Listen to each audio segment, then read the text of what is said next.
Yang paling pertama adalah kita akan melihat secara detail seperti apa pola penggunaan anggaran yang selama ini, bagaimana perbandingan antara belanja dengan pendapatan.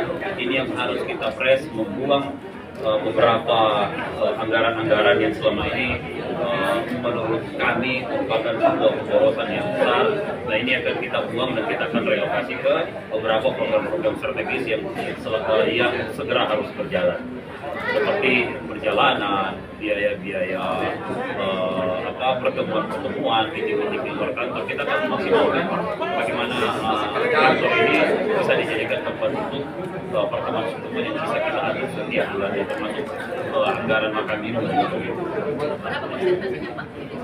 Kita baru menghitung dari tim transisi sudah jalan, ini mungkin difinalisasi dalam minggu ini, sehingga akan menentukan berapa besaran angka yang bisa kita save dari situ. Kalau ini kemungkinan besar kemarin di draftnya ini kurang lebih hampir sudah 300-an yang bisa kita bisa efisiensikan.